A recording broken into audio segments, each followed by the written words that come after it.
पश्चिम बंगाल भारत का एक पूर्वी राज्य है जिसे अपने सस्ते मीन्स ऑफ ट्रांसपोर्ट, अपनी संस्कृति और स्वादिष्ट खाने के लिए भी जाना जाता है। कोलकाता, जो कि पश्चिम बंगाल का कैपिटल है, पर इसे इंडिया में सिटी ऑफ जॉय और कल्चरल कैपिटल ऑफ इंडिया के नाम से भी जाना जाता है। Rabindranath Tagore, CV Raman, Amartya Sen, mother Teresa जैसे महान लोग भी इसी मिट्टी की देन है। पर इन सब के अलावा देश में बंगाल की पॉलिटिक्स भी काफी चर्चा में रहती है। हेलो दोस्तों, वेलकम टू अद्भुत राजनीति। 2021 में वेस्ट बंगाल में विधानसभा चुनाव होने वाले हैं और सभी राजनीतिक पार्टियां अपने अपने तरीके से इस चुनाव की तैयारियों में लग चुकी है। पर पिछले कुछ सालों में बंगाल की राजनीति में सबसे ज्यादा चर्चा अगर किसी पार्टी की रही है तो वो है भारतीय जनता पार्टी। तो आज हम इस वीडियो में समझेंगे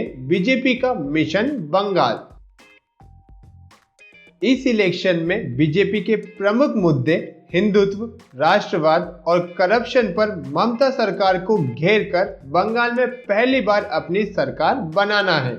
बीजेपी ने अपनी बूथ क्षमता को बढ़ाने के लिए न सिर्फ हर वर्ग के कार्यकर्ता इकट्ठा करना शुरू किए, बल्कि पार्टी वर्कर्स को मंदिर के पुजारी, bank operators, self help group जैसे प्रभावी लोगों के कांटेक्ट में रहने के लिए भी कहा गया है। टीएमसी को हराने के लिए बीजेपी अपना बूथ लेवल मैनेजमेंट स्ट्रॉन्ग करना चाहती है, जिसके लिए अमित शाह और पार्टी प्रेसिडेंट जेपी नड्डा चुनाव से पहले हर महीने बंगाल का दौरा करेंगे। बीजेपी कार्यकर्ताओं को 23 पॉइंट्स की एक टू डू लिस्ट भी सौंपी गई है। सभी बूथ्स को ए, बी, सी और डी ग्रेड में बांट दिया गया है, जिसमें ग्रेड ए का मतलब स्ट्रॉन्ग और डी का मतलब वीकेस्ट है। कार्यकर्ताओं को ज्यादा से ज्यादा बूथ्स को ग्रेड ए या बी में लाने के लिए कहा गया है। पार्टी ने बंगाल को 5 जोन मदिनीपुर, नॉर्थ बंगाल, कोलकाता, नवाबद्वीप और राहर बंगों में डिवाइड किया है। अभी बीजेपी की 83,000 पोलिंग बूथ्स में से 73,000 पोलिंग बूथ्स पर प्रेजेंस है और इसे भी बीजेपी बढ़ाना चाहेगी। वहीं बीजेपी ने अपने 7 सेंट्रल लीडर्स, जिन्हें स्पेशल 7 भी कहा जा रहा है, उन्हें बंगाल में भेज दिया है। संजीव बालियान, गजेंद्र शेखावत, अर्जुन मुंडा, मनसुख मांडविया, केशव मौर्य, प्रधान सिंह पटेल और निरुत्तम मिश्रा, जो कि इस स्पेशल 7 का हिस्सा है, इन सभी नेताओं को 6 लोकसभा क्षेत्र दिए जाएंगे और ये सभी इन क्षेत्रों के अनुसार आगे की रणनीति बनाएंगे। अमित मालवीय को बंगाल का अतिरिक्त चुनाव प्रभारी बनाकर बीजेपी ने ये साफ कर दिया है कि पार्टी डिजिटल चुनाव प्रचार पर भी खासा फोकस करने वाली है। बीजेपी आईटी सेल का निर्माण अमित मालविया ने ही किया था, साथ ही वे बीजेपी आईटी सेल के प्रमुख भी है। बीजेपी सोशल मीडिया पर रिबूट कोलकाता नाम से प्रोग्राम चला रही है। वहीं व्हाट्सएप से हिंदू वोट्स को अपनी तरफ करने की कोशिश भी बीजेपी करते हुए दिखाई दे रही है।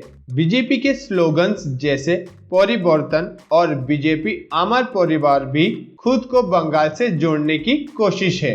वहीं बीजेपी बंगाल के बॉर्डर्स वाले एरिया में रह रहे उस हिंदू तबके पर भी फोकस कर रही है, जो बांग्लादेश और म्यांमार से पलायन करके बंगाल में आए हैं, जिसमें मठुआ दलित पर भी उनकी नजर है, क्योंकि ये कम्युनिटी बंगाल के 50 लोकसभा सीट्स पर फैली हुई है। नेशनल सिक्योरिटी भी बीजेपी का फ्रंटलाइन मुद्दा है।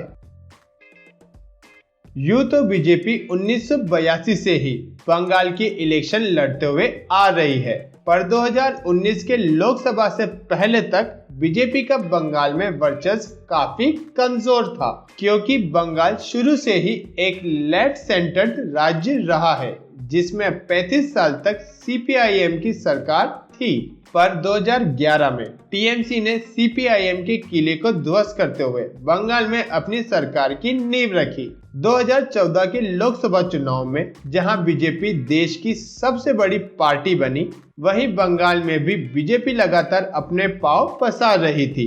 पार्टी के बड़े लीडर्स जैसे नरेंद्र मोदी और अमित शाह लगातार बंगाल में काम कर रहे थे, जिससे पार्टी धीरे धीरे बंगाल में खुद को मजबूत कर रही थी। साथ ही कांग्रेस और सीपीआईएम का कमजोर होना बीजेपी के लिए फायदेमंद साबित हुआ। जहां 2014 के लोकसभा इलेक्शन में बीजेपी को 2 सीट्स पर जीत मिली, जिसमें पार्टी का वोटिंग शेयर 17% था, तो 2016 के विधानसभा इलेक्शंस में पार्टी को सिर्फ 3 सीट पर ही जीत मिली, जिसमें पार्टी का वोटिंग शेयर 10% था।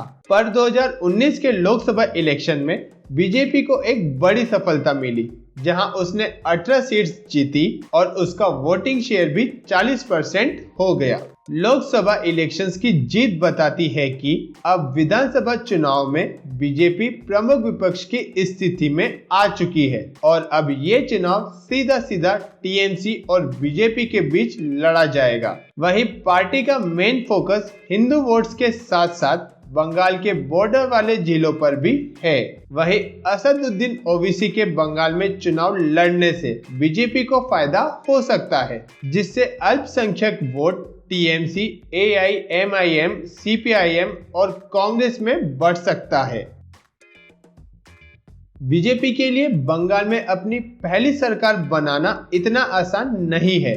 भले ही लोकसभा में पार्टी को एक बड़ी जीत मिली है, पर लोकसभा और विधानसभा इलेक्शंस में काफी अंतर होता है और ममता बनर्जी भी एक सशक्त नेता है जो रीजनल के साथ साथ नेशनल पॉलिटिक्स में भी अपना दबदबा रखती है। जहां टीएमसी ममता के नेतृत्व में 2021 का चुनाव लड़ने जा रही है, वहीं बीजेपी के पास बंगाल में कोई बड़ा चेहरा फिलहाल नहीं है और वो नरेंद्र मोदी के नाम पर इस चुनाव में उतरेगी।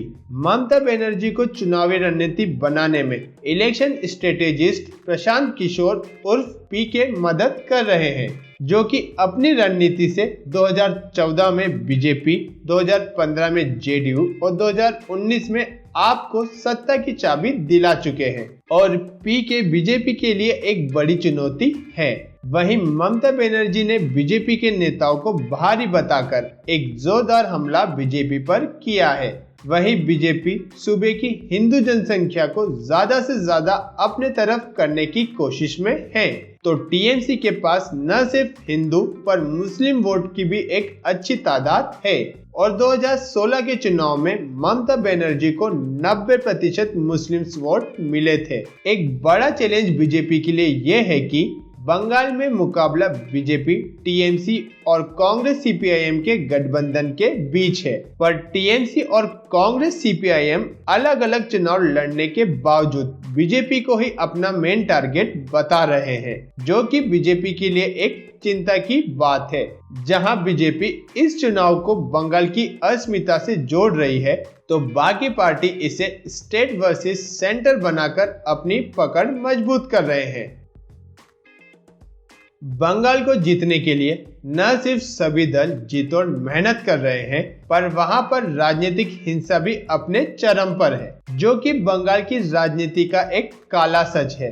बंगाल की पॉलिटिक्स में शुरू से ही राजनीतिक हिंसा होती रही है और वक्त के साथ साथ ये हिंसा कम होने के बजाय बढ़ती जा रही है। पहले जहां लेफ्ट के शासन में बंगाल ने राजनीतिक हिंसा का भयानक रूप देखा, वहीं अब टीएमसी और बीजेपी के बीच सत्ता को लेकर खूनी संग्राम अपने चरम पर है।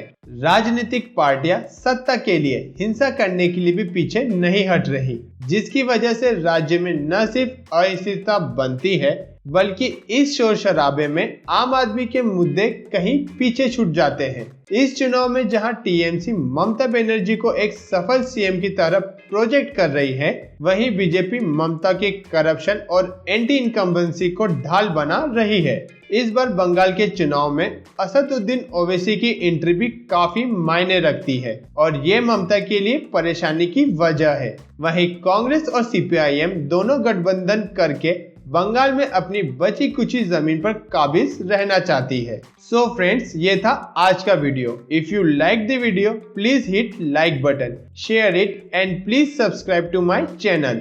जय हिंद, जय भारत।